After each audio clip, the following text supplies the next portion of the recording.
الحمد لله رب العالمين والصلاة والسلام على رسوله الكريم وعلى آله وصحبه أجمعين أما بعد يا أيها الذين آمنوا لا تلهكم أموالكم ولا أولادكم عن ذكر الله ومن يفعل ذلك فأولئك هم الخاسرون وأنفقوا مما رزقناكم من قبل أن يأتي أحدكم الموت فيقول رب لولا أخرتني إلى أجل قريب فأصدق وأكن من الصالحين ولن يؤخر الله نفسا إذا جاء أجلها والله خبير بما تعملون صدق الله العظيم۔ اے ایمان والو، تمہاری اولاد،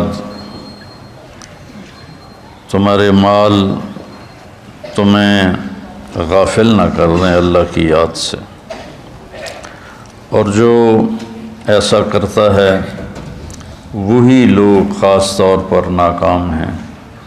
جو کچھ ہم نے تمہیں دیا ہے اس میں سے خرچ کرو اس سے پہلے کہ موت آئے، اور پھر اس وقت تم کہو یا اللہ پھر تھوڑی مہلت دے دیتا مجھے تو میں خوب کھل کے صدقہ کرتا اور نیک لوگوں میں شامل ہوتا، اور اللہ ہرگز کسی کی وقت کو، موت کو مؤخر نہیں کرتا جب اس کا وقت آ جاتا ہے، اور اللہ جو کچھ تم کرتے ہو وہ سب کچھ جانتا ہے۔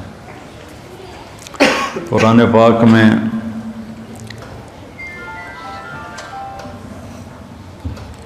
اللہ ایک تو خطاب کرتا ہے یا ایھا الناس، اے لوگو، پھر ایک خطاب کرتا ہے یا بنی آدم، اے آدم کی اولاد، پھر ایک خطاب کرتا ہے قل یا ایھا الذین ہادوا، اے یہودیو، پھر اللہ کہتا ہے یا اہل الکتاب، اے اہل کتاب، پھر اللہ تبارک و تعالیٰ کہتا ہے یا ایھا الذین کفروا، اے وہ لوگ جنہوں نے کفر کیا، اور ایک اللہ کہتا ہے یا ایھا الذین آمنوا، اے ایمان والو۔ یہ جو اللہ کا خطاب ہے یا ایھا الذین آمنوا، یہ خاص طور پر اللہ تعالیٰ نے ہم سے بات کی، آپ سے بات کی، کہ پوری دنیا میں اس وقت 8 ارب کے قریب آبادی ہے، جس میں 1.5 ارب مسلمان ہیں، تو اللہ ان سے کہہ رہا ہے، باقی سب سے بات نہیں کر رہا، اب صرف ان سے کہہ رہا ہے جو لا الہ الا اللہ محمد الرسول اللہ کی گواہی دیتے ہیں۔ تو اللہ ان سے کہہ رہا ہے کہ اے ایمان والو، تو کوئی اسپیشل بات ہے جو اللہ کہنا چاہتا ہے، تو اللہ پہ قربان جاؤں کہ 1 کم 90 بھی پورا نہیں۔ یا ایھا النبی قائم مقام ہے یا ایھا الذین آمنوا کے، لیکن اگر ہم یا ایھا الذین آمنوا دیکھیں تو کل 99 دفعہ، اور اس میں بھی تکرار ہے یا ایھا الذین آمنوا اتقوا اللہ حق تقاتہ، یا ایھا الذین آمنوا اتقوا اللہ ولتنظر نفس ما قدمت لغد واتقوا اللہ۔ تو اس میں بھی یہ نہیں کہ 89 آیات میں ہر دفعہ الگ الگ حکم ہے، نہیں، ان میں تکرار بھی ہے۔ کئی دفعہ ایک حکم کو اللہ یا ایھا الذین آمنوا کے ساتھ بیان فرماتا ہے۔ تو یہ سلسلہ چل رہا ہے کہ اللہ یا ایھا الذین آمنوا کے بعد ہم نے کیا کہتا ہے، تو ہم پیچھے سے شروع ہوئے ہیں، 29ویں پارے سے پیچھے کی طرف آ رہے ہیں۔ تو سب سے آخری جو یا ایھا الذین آمنوا ہے وہ ہے، یعنی شروع کرتا ہے اللہ یا ایھا الذین آمنوا لا تقولوا راعنا، یہ سورہ بقرہ میں ہے کہ اے ایمان والو میرے نبی کو راعنا مت کہا کرو۔ اس میں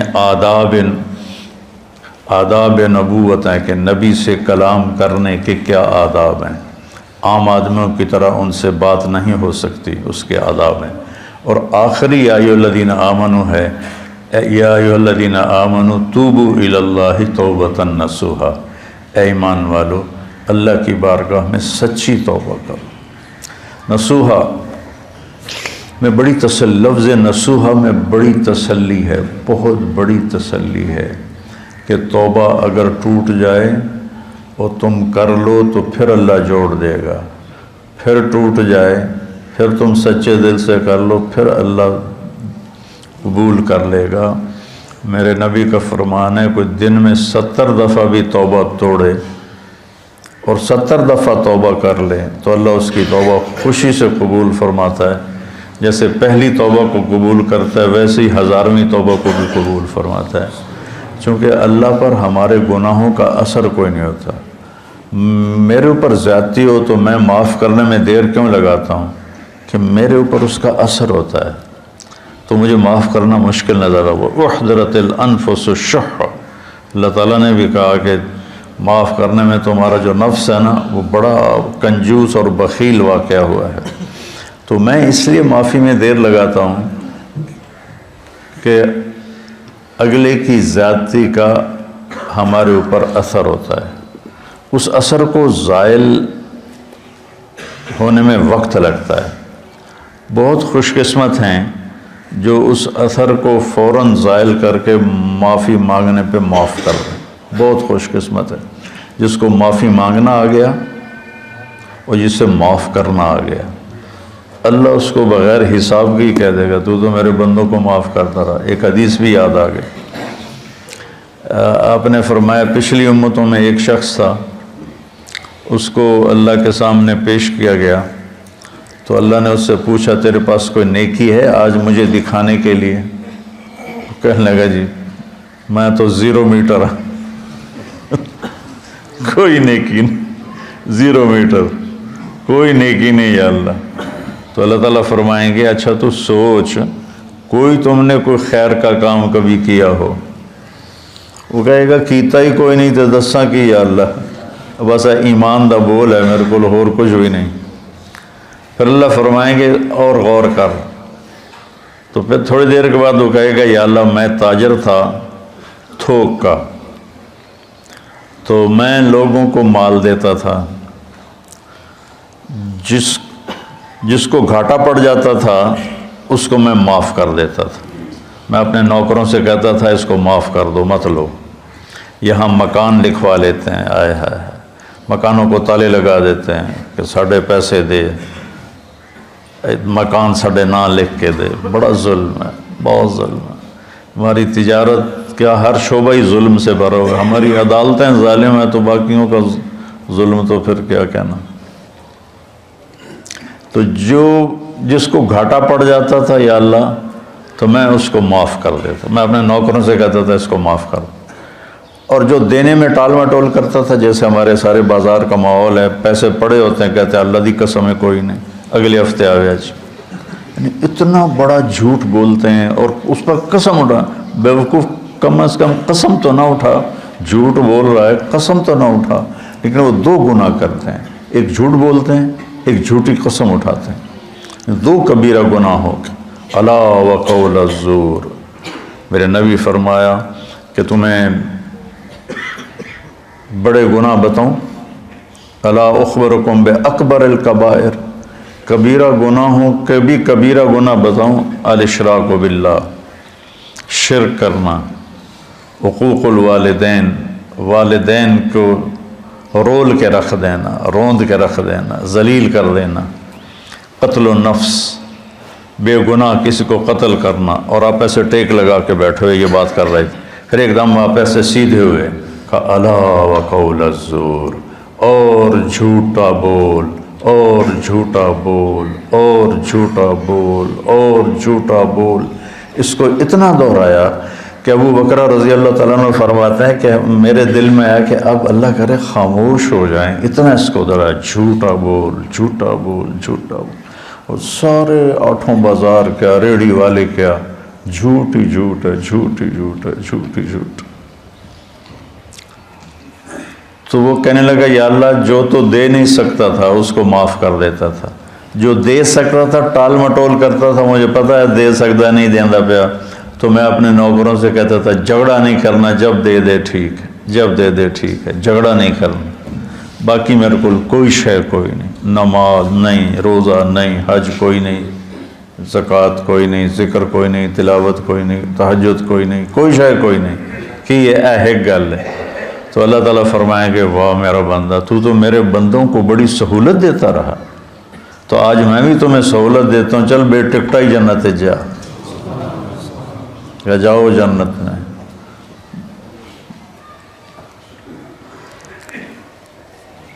تو اللہ کو تو پرواہ نہیں نا، اللہ اثر سے پاک ذات ہے، لہذا وہ فوری معاف کر دیتا ہے۔ میرے اوپر اثر ہوتا ہے تو میں دیر لگاتا ہوں۔ تو ایک معاف کرنا سیکھ لیں اور ایک معافی مانگنا سیکھ لیں، بے حساب جنت میں جائیں گے، چونکہ اس کام کے کرنے والے دنیا میں کوئی نہیں، نہ کوئی زیادتی کر کے معافی مانگتا ہے اور نہ ہی کوئی معافی مانگنے والے کو معاف کرتا ہے۔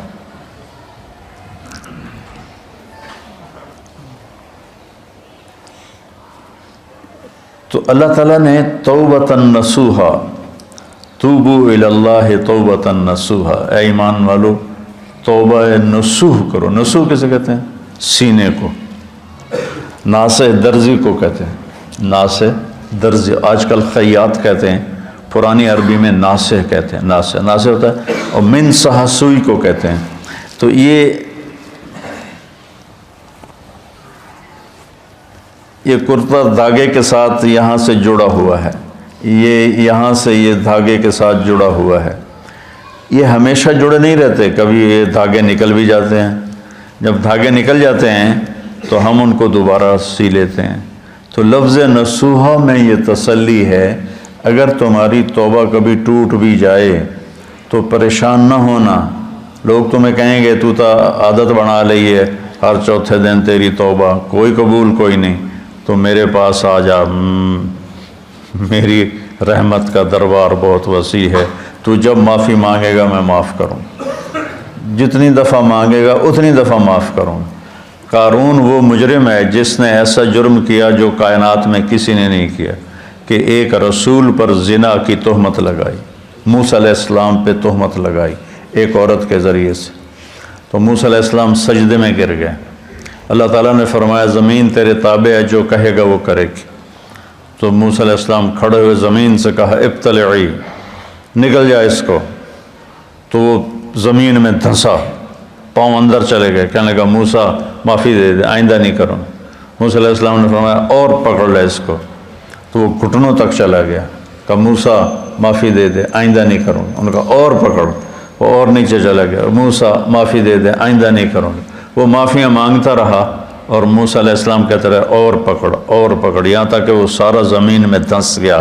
اس پر قرآن نے 2 رکوع اتارے، ان قارون کان من قوم موسیٰ فبغی علیہم، پورے قارون کی کہانی اللہ نے سنائی ہے، وہ اتنا بڑا اس خبیث کا جرم تھا، اور جب وہ زمین میں دھنس گیا تو اللہ تعالیٰ نے جبریل کو بھیجا کہ جا کے کہو موسیٰ سے، موسیٰ تجھ سے معافیاں مانگتا رہا اور تو نے معاف نہ کیا، وَعِزَّتِي لَوْ اسْتَغَاثَ بِي لَأَغَثْتُهُ، مجھے میری عزت کی قسم ایک دفعہ مجھ سے معافی مانگتا میں اسے معاف کر کے باہر نکال کے کھڑا کر دیتا۔ جو قارون کو معاف کرنے کے لیے تیار ہے، ہم تو اللہ کے حبیب کی امت ہیں، ہمارے پاس تو ایڈوانٹیج بہت بڑا ہے، سفارش بڑی تکڑی ہے پیچھے ہے، بہت تکڑی سفارش ہے پیچھے، 2 جہان کے رسول کی اور اللہ کے حبیب کی۔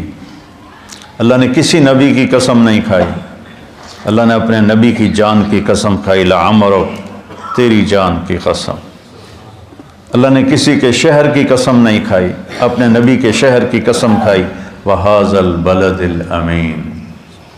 اللہ نے کسی نبی کی رسالت پہ قسم نہیں اٹھائی، اپنے نبی حبیب کی رسالت پہ قسم اٹھائی، یاسین والقرآن الحکیم انک لمن المرسلین، مجھے قسم ہے قرآن حکیم کی، آپ میرے رسول ہیں۔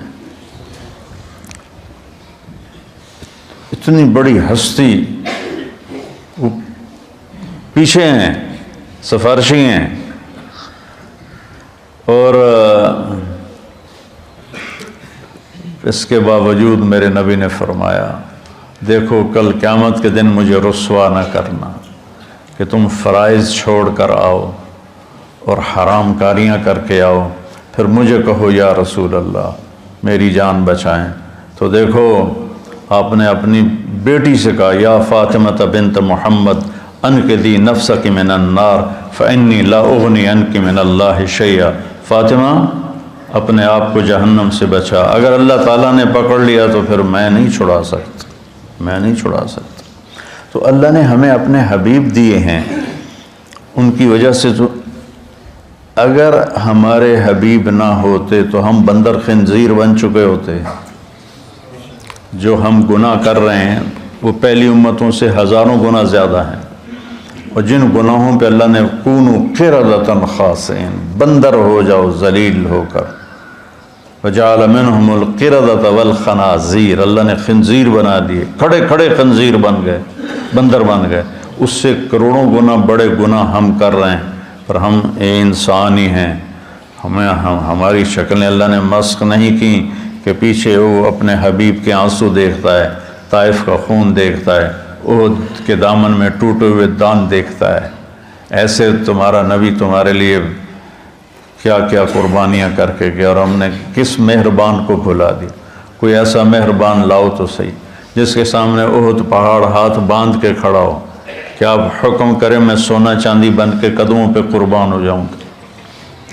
اور وہ حبیب رات کے وقت کبھی چارپائی پہ یوں گرتا ہے اور کبھی ایسے ہوتا ہے، حضرت عائشہ ساتھ لیٹی ہوئی، پھر کبھی یوں ہوتا ہے، پھر کبھی یوں ہوتا ہے، اور پھر ایک دم تھوڑا سا آگے بڑھ کے چارپائی کی جو لکڑی ہوتی ہے اس کے اوپر پیٹ کو فکس کر کے ایسے نیچے جھک جاتا ہے، ایسے بالکل نیچے جھک جاتے ہیں، سر زمین کے قریب چلا جاتا ہے۔ تو اس پر حضرت عائشہ رضی اللہ عنہا پریشان ہو کر اٹھ بیٹھتی ہیں، یا رسول اللہ خیریت، کیا ہوا؟ تو آپ سیدھے ہوئے اور کہا عائشہ بھوک بہت لگ رہی، بھوک بہت، تھوڑی سی بھوک لگتی ہے نا روزے میں، 3 دن گزر جاتے تھے میرے نبی کے منہ میں ایک دانہ نہیں جاتا تھا، عائشہ بھوک بہت لگ رہی۔ تو حضرت عائشہ رونے لگی، یا رسول اللہ آپ کے لیے کیا کمی ہے، آپ ہاتھ اٹھائیں ہر شے حاضر ہو جائے گی۔ کہ نہیں عائشہ، اسی فقر میں اللہ سے ملوں گا، میرے بھائی جو نبی تھے وہ اسی طرح فقراء چلے گئے، میں بھی ایسے ہی چلا جاؤں۔ لوگ اپنی اولاد کے لیے رزق مانگتے ہیں، مانگنا بھی چاہیے۔ اللہ کا نبی اپنی اولاد کے لیے کیا مانگ رہا ہے؟ اللہم اجعل رزق آل محمد قوتا، یا اللہ آل محمد کی روٹی مختصر کر دے، گزارے کی کر دے، گزارے کی۔ تو بہت خوبصورت ہے سب سے آخری ندا، اے ایمان والو توبۃ النصوح کرو، ایسی توبہ جو اس طرح جڑ جائے دین کے ساتھ کہ جیسے سوئی دھاگا کپڑے کو کپڑے سے جوڑ دیتا ہے اور پھر کسی وجہ سے پھٹتا ہے، تمہاری توبہ بھی ایسی ہو کہ پھٹے نہیں، لیکن اگر پھٹ جائے تو پھر لوجد اللہ توابا الرحیمہ، میرے جیسا مہربان بھی کوئی نہیں، تم آ کے مانگو دیکھو میں کیسے معاف کرتا ہوں۔ اور آج جو ہے اس میں اللہ تعالیٰ نے ایک چیز کی طرف ہمیں اشارہ کیا ہے، اے ایمان والو تم مال اور اولاد کی وجہ سے اللہ سے غافل نہ ہو، عن ذکر اللہ کے ذکر سے غافل نہ ہو جان۔ ذکر سے مراد سبحان اللہ والحمدللہ نہیں ہے، وہ بھی ہے،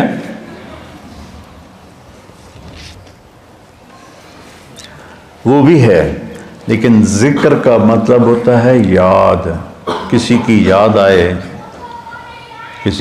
آئے تو آدمی اس کا نام لینا شروع کر دیتا ہے، نہیں ایک کیفیت بنتی ہے۔ یہ بچے یہاں رہتے ہیں، لمبا عرصہ رہتے ہیں تو ان کو گھر کی یاد آتی ہے لیٹے لیٹے، تو یہ کیا کہتے ہیں گھر گھر گھر گھر گھر گھر، نہیں ایک کیفیت ہوتی ہے تو وہ یاد۔ تو جب میں نے رائمنڈ میں زندگی دی تھی تو جب میری 1971 سے اللہ نے مجھے اس راستے میں قبول کیا، جب شادی ہو گئی، شادی کے بعد جب میں رائمنڈ گیا تو اب مجھے ہر چیز کھانے کو آئے، اور مجھے بیگم یاد آئے، مجھے گھر یاد آئے، تو اب میں بیٹھ کے کیا کرتا تھا؟ بیگم بیگم بیگم بیگم بیگم بیگم بیگم بیگم بیگم بیگم ہے. یاد ذکر ایک کیفیت ہوتی ہے، ذکر ایک کیفیت ہوتی ہے، اس کیفیت کا نام ہے، اس کیفیت کا نام ہے ذکر. وہ جو یاد کر کے آپ کو ایک کسک محسوس ہوتی ہے، ایک ہوک سی دل میں اٹھتی ہے، ایک درد جگر میں ہوتا ہے. ہم رات کو اٹھ اٹھ روتے ہیں جب سارا عالم سوتا ہے. وہ جو ایک کسک محسوس ہوتی ہے اور ایک اندر میں ایک اداسی کی کیفیت بنتی ہے، اس کو ذکر کہتے ہیں. پھر سبحان اللہ بھی ذکر ہے، الحمدللہ بھی ذکر ہے، لا الہ الا اللہ بھی ذکر ہے، اللہ اکبر بھی ذکر ہے.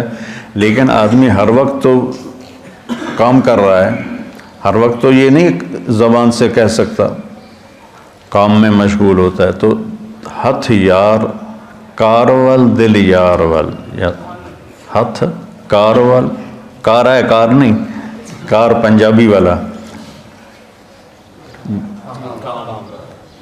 کوئی جس سے ہم کوئی تجارت کر رہا ہے، کوئی زراعت کر رہا ہے، کوئی کھیتی باڑی کر رہا ہے، اس کو کہتے ہیں کار، کاروبار نہیں کہتے کاروبار. تو ہتھ کارول دل یارول، اس کو ذکر کہتے ہیں کہ آپ کے دل میں اللہ کی یاد سمائی ہوئی ہو اور آپ کی تجارت آپ کو جب کوئی غلط کام ہونے لگے تو اللہ کی یاد سامنے آ جائے. لا تلہکم، تمہیں غافل نہ کرے تمہارے مال اور تمہاری اولاد. اولاد کے لیے حرام کٹھا کرنے کا منصوبہ بنا لیا تو آگے اللہ آ جائے، میرا بندہ میں جو تیرا رب بیٹھا ہوں خزانے لے کر، میں نے کیا کرنا ہے ان خزانوں کو، تیرے لیے ہیں، نہ کر نہ کر. اور اگر تو نے ایسا کر لیا تو پھر تیرے سے بڑا ناکام کوئی نہیں. یا ابن آدم خلقت السماوات والارض ولم آیا بخلقہن، میرے بندے میں نے 7 آسمان 7 زمینیں بنائی، میں کوئی نہیں تھکا. وہ سنتے پہ ہو کہ میں کوئی نہیں تھکا. افیعینی رغیف عیشا اسوقہ الیک، تو تمہیں روٹی کھلا کے میں تھک جاؤں گا؟ ہائے ہائے. یا ابن آدم لی علیک فریضہ ولک علی رزق، ایک کام تیرے ذمے ایک میرے ذمے، تو میری مان یہ تیرے ذمے، تجھے رزق پہنچانا میرے ذمے. آج تم کہتا ہے کہ کم سود نہیں ہوگا تو کاروبار کیسے چلے گا، جھوٹ نہیں بولوں گا تو بازار میں کیسے بیٹھ سکوں گا، اور اگر میں صحیح تولوں گا تو پھر میرا پروفٹ کم ہو جائے گا. اچھا مجھے یہ بتا، اللہ کہتا من اوصل الیک الغذاء وانت جنین فی بطن امک، جب تم ماں کے پیٹ میں پردوں میں چھپا ہوا تھا اس وقت تمہیں رزق کون دے رہا تھا، کون پہنچا رہا؟ اور اس وقت صرف تو نہیں بن رہا تھا، میں جب ماں کے پیٹ میں بن رہا تھا تو میں اکیلا نہیں بن رہا تھا، میرے ساتھ کروڑوں بچے بن رہے تھے، اور ہر بچے کی سٹیج الگ الگ ہے. ایک کے ناک بن رہا ہے، ایک کا کان بن رہا ہے، ایک کی زبان بن رہی ہے، ایک کی انگلیاں بن رہی ہیں، ایک کے گھٹنے بن رہے ہیں، ایک کے ٹخنے بن رہے ہیں. تو اگر اللہ ایک سیکنڈ کے کھربویں حصے کے برابر بھی کسی سے غافل ہو جائے، وہ غفلت سے پاک ہے، اگر ہو جائے تو یہ آنکھیں ماتھے کی بجائے پیٹ پہ لگ جائیں اور انگلیاں پاؤں سے اٹھ کر ماتھے پہ آ کے لگ جائیں. اتنی بڑی کائنات کے اندر نر مادہ کا نظام چل رہا ہے، اور اللہ تعالیٰ کہتا ہے میں ان سب کو رزق پہنچاتا ہوں. کس نے پہنچایا تھا تم میں ماں کے پیٹ میں رزق؟ اس وقت کون تھا؟ اچھا، اور جب تو دنیا میں آ گیا، وَلَا لَكَ سِنٌّ تَقْطَعُ، تیرے منہ میں دانت نہیں کہ تو کاٹ سکے، وَلَا لَكَ يَدٌ تَبْطِشُ، تیرے ہاتھ میں طاقت نہیں تو پکڑ سکے، وَلَا لَكَ رِجْلٌ تَمْشِي، تیرے پاؤں میں طاقت نہیں کہ تو چل سکے. نہ تو چل سکتا ہے، نہ تو پکڑ سکتا ہے، نہ تو کاٹ سکتا ہے، نہ تو بول سکتا ہے، نہ تو بتا سکتا ہے. جب تو اس بے بسی کے عالم میں تھا تو میں نے کیا کیا؟ اَدَرْتُ لَكَ عِرْقَيْنِ رَقِيقَيْنِ يُنْبِعَانِ لَكَ لَبْنًا خَالِصًا دَافِيًا فِي الشِّتَاءِ وَبَارِدًا فِي الصَّيْفِ فَهَلْ يَقْدِرُ عَلَى ذَلِكَ أَحَدٌ غَيْرِي. میرے بندے، میں نے جب تو ایسا بے بس تھا، نہ بول سکے، نہ بتا سکے، نہ پکڑ سکے، نہ چل سکے، نہ اٹھ سکے، نہ بیٹھ سکے، نہ خود کھا سکے نہ پی سکے، تو تیری ماں کی چھاتیوں کو میں نے چشمے بنا دیا اور وہ تیرے لیے خالص دودھ نکالنے لگے، اور وہ ابلتا ہوا صاف ستھرا شفاف ماں کے دودھ کی تاثیر اگر کوئی برائیوں میں نہ مبتلا ہو جائے، 40 سال تک ماں کے دودھ کی تاثیر چلتی۔ میں نے تیرے لیے ماں کی چھاتیوں سے دودھ نکالا جو گرمیوں میں ٹھنڈا اور سردیوں میں گرم ہو کے تیرے منہ میں جاتا رہا، کوئی اور یہ کر سکتا ہے؟ تو آج تو کہتا ہے بچوں کی خاطر کر رہا ہوں، بچوں کے لیے کر رہا ہوں، بیوی کے لیے کر رہا ہوں، کتھوں کھاواں، ہیرا پھیری نہ کراں، کتھوں کھاواں۔ ایک ملاوٹ کرنے والا تھا، میں نے اس سے کہا یار تم کیوں ملاوٹ، تیل میں ملاوٹ کرتا تھا، میں نے کہا یار تم کیوں ملاوٹ کرتے ہو؟ وہ کہنے لگا اگر میں صحیح تیل بیچوں تو مجھے ایک ڈرم کے پیچھے 50 روپے بچتے ہیں۔ یہ بہت پرانی بات ہے، 80s کی بات ہے، 80s کی، تو مجھے 50 روپے بچتے ہیں، اور اگر میں ملاوٹ کروں تو مجھے ایک ڈرم کے پیچھے 500 روپے بچتے ہیں۔ 500 روپے میں میرا بجلی کا بل ادا ہو جاتا ہے، تو میں پاگل ہوں جو میں 50 روپے نفع کماؤں، میں 500 کماؤں گا، کیونکہ اس کو اللہ کا رب ہونا یاد نہیں، اس کو ماں کی چھاتیوں کا دودھ یاد نہیں، ماں کے پیٹ میں غذا کا پہنچنا یاد نہیں ہے، اور اس کو آہستہ آہستہ پرواز چڑھنا، جوانی تک آنا یاد نہیں، تو کہہ رہا کتوں کھاواں، کتوں کا بھی ہے۔ تو میرا رب کہتا ہے غافل نہ ہونا، غافل نہ ہونا۔ ایک غلط تصور بن گیا ہے، کمائیں گے نہیں تو بھوکے مر جائیں گے۔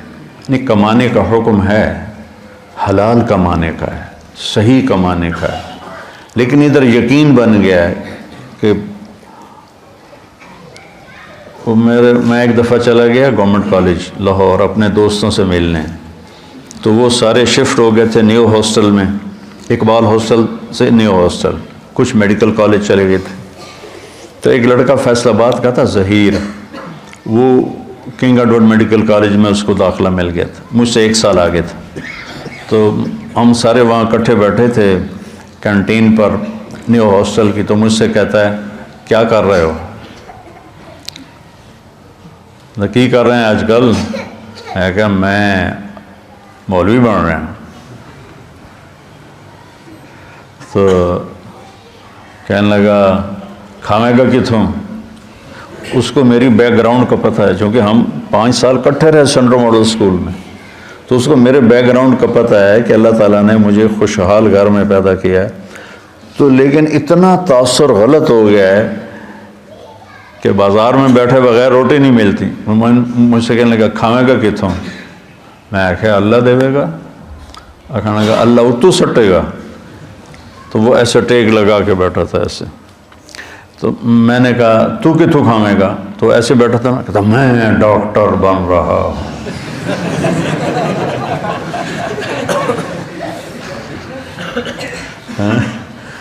لوگوں دے پیشاب ٹیسٹ کر کر کے تو روٹی کھا سکنا ہے، میں قرآن پڑھا کے روٹی نہیں کھا سکتا۔ لا تلہکم اموالکم ولا اولادکم عن ذکر اللہ، تمہارے مال و اولاد تمہیں اللہ کی یاد سے غافل نہ کریں۔ من یفعل ذلک، جس نے یہ کر دیا، فاولئک هم الخاسرون، یہ انتہائی ناکام ہیں۔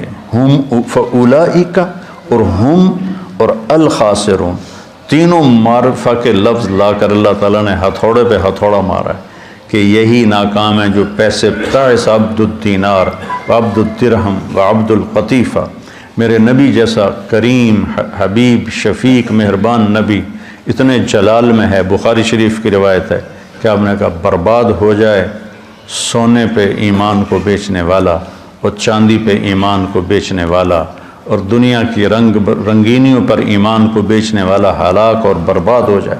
تائس وانتکس، ہلاک و منہ کے بل گرے، وَإِذَا شِيكَ فَلَن تُقِشْ، اور اگر اسے کوئی کانٹا بھی چبھے تو کوئی اس کا کانٹا نکالنے والا نہ ہو۔ اتنے غصے میں آپ نے یہ بد دعا فرمائی۔ تو میرے بھائیو، کتنا کٹھا کریں گے؟ بہت کٹھا کر لیا، قارون کی طرح اتنا مال کٹھا کیا کہ جس کی انتہا کوئی نہیں، لیکن جب موت کے ساتھ ٹکر کھائے گا زیرو ہو جائیں گے ہم۔ 1 سیکنڈ پہلے طارق جمیل کا لایا جا رہا ہے، 1 سیکنڈ کے بعد اس کو کہہ رہے ہیں ڈیڈ باڈی، نام کو نہیں لے رہا، میت، ڈیڈ باڈی، جنازہ۔ اور ہمارے دیہاتوں میں کہتے ہیں منجی آ گئی، یعنی کہ جنازہ، منجی آ گئی، چارپائی آ گئی۔ 1 سیکنڈ پہلے ایک شخص نے اپنی بیوی، بعضے ہوتے ہیں نا بے وقوف نادان جو بیویوں پہ پابندی لگاتے ہیں کہ تو نے ماں باپ سے نہیں ملنا، ماں باپ کے گھر نہیں جانا۔ یہ بہت بڑا ظلم و ستم ہے جو ہمارے معاشرے اور ماحول میں ہو رہا ہے کہ بیویوں کو، خود ماں باپ کی گود میں رہتا ہے اور اپنے بیوی کو کہتا ہے تو نے ماں باپ سے نہیں ملنا، اپنے بہن بھائیوں سے نہیں ملنا۔ ایک بیچ میں اضافی بات آ گئی۔ تو ایسے ہی ایک بیوقوف خامن نے بیوی سے کہا کہ تو ماں باپ کے گھر گئی تو تمہیں 3 طلاق۔ وہ رک گئی بیچاری گھر بچانے کے لیے۔ ایک دن اس کا والد فوت ہو گیا اچانک، تو اس نے کہا طلاق ہوتی ہے تو ہو، میں باپ کا چہرہ دیکھے بغیر تو اسے رخصت نہیں کروں، تو چلی گئی۔ تو عام لوگوں میں، خاندان میں بات پھیل گئی کہ طلاق ہو گئی۔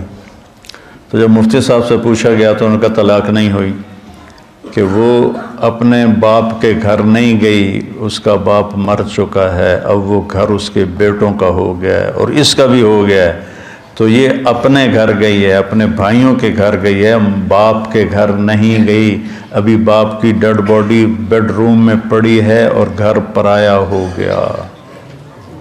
مال وہی ہے جو ہم نے آگے بھیج دیا، پیسہ وہی ہے جو ہم نے آگے پہنچا دیا۔ امام زین العابدین کے پاس کوئی سائل آتا تھا تو کہتے الحمدللہ یا اللہ تیرا شکر ہے، تو نے سواری بھیج دی، میرا سامان میرے گھر پہنچانے کے لیے سواری بھیج دی۔ کیا مطلب؟ کہ میں اس کو دوں گا اور میرا یہ دیا تیرے فضل سے آخرت میں پہنچ جائے گا، تو سواری آ گئی میرا سامان میرے گھر پہنچانے کے لیے۔ میرے بھائیو، اللہ کی بارگاہ میں دعا کیا کرو کہ یا اللہ، ہم دیکھو جب موت آئے گی نا تو ساری شکلیں تمہاری نظر سے اوجھل ہو جائیں گی، صرف تمہارا اپنا عمل تمہارے سامنے ہوگا۔ اس لیے اپنے عمل کو خراب نہیں کرنا، اپنے اولاد کے کمانا ہے، رزق حلال کمانا۔ ایک حدیث بھی سناتا ہوں، جس نے رزق حلال کمایا، بچوں پہ خرچ کرنے کے لیے کمایا، پڑوسیوں پہ خرچ کرنے کے لیے کمایا، سوال سے بچنے کے لیے جس نے رزق حلال کمایا، قیامت کے دن اللہ کی بارگاہ میں 14ویں رات کے چہرہ لے کر آئے گا، 14ویں رات کے چاند جیسا چہرہ لے کر اللہ کی بارگاہ میں آئے گا۔ من طلب الدنیا حلالا سعیا علی اہلہ تعطفا علی جارہ استعفافا عن المسئلہ، تو قیامت کے دن اللہ کی بارگاہ میں ایسے اٹھے گا کہ اس کا چہرہ 14ویں کے چاند کی طرح چمک رہا ہو۔ رزق حلال کمانا اتنی بڑی عبادت، تو بھائیو یہ کمائیاں ہمیں اللہ سے اور اللہ کے رسول کی یاد سے غافل نہ کریں۔ سبحانک اللہم و بحمدک، اشہد ان لا الہ الا انت، استغفرک۔